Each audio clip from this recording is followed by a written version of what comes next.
October 29, 2017 Nick Bond October 29, 2017 Nick Bond A celebration of Wilfredo Gomez, a very special talent. A celebration of Wilfredo Gomez, a very special talent. Don't miss any action.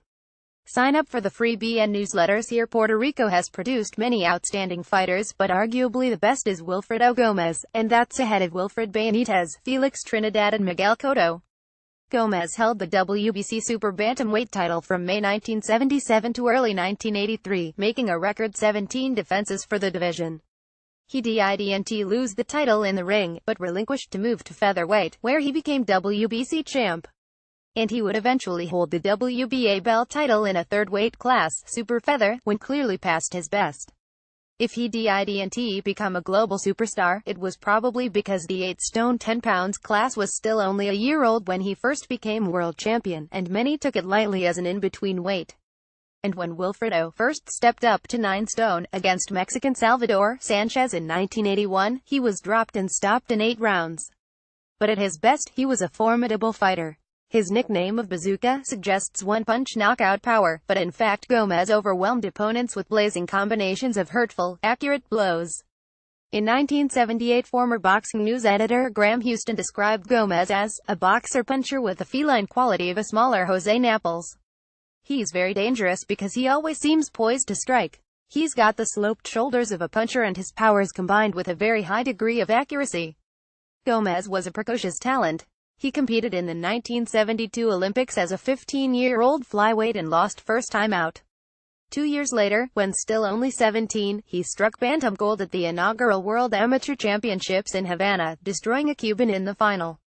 His pro debut saw him held to a draw, but then Wilfredo won his next 32 bouts inside the distance.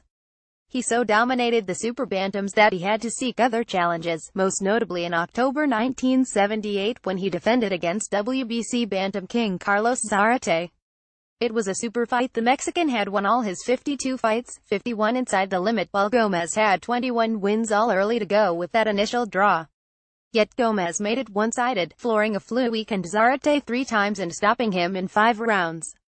The Sanchez setback kept him down in the 810 division, and in 1982 he figured in a breathtaking battle against Mexico's Lupe Pintor at the New Orleans Superdome.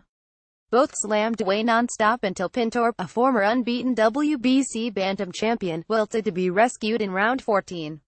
That was on the Thomas Hearns-Wilfred Benitez bill, and 6 months earlier Gomez had retained in the chief support to the Larry Holmes-Jerry Cooney World Heavyweight title fight in Las Vegas. In the end, Gomez's talent proved a burden as well as a blessing. It was said that he didn't bother training specifically for an opponent, rather just worked out to shed weight. And in retirement he suffered drug problems, putting on so much weight that he was hardly recognizable. But nobody can mistake how good Wilfredo was in his prime. Celluloid Hero in 2003, a biographical film entitled Bazooka: The Battles of Wilfredo Gomez was produced by Cinemar Films. The documentary was directed by Mario Diaz and filmed in New York City.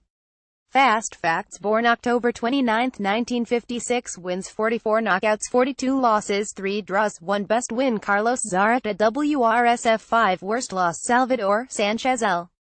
RSF 8 pros: combination punching, power, speed, cons, didn't like training. Read more articles by Nick Bond.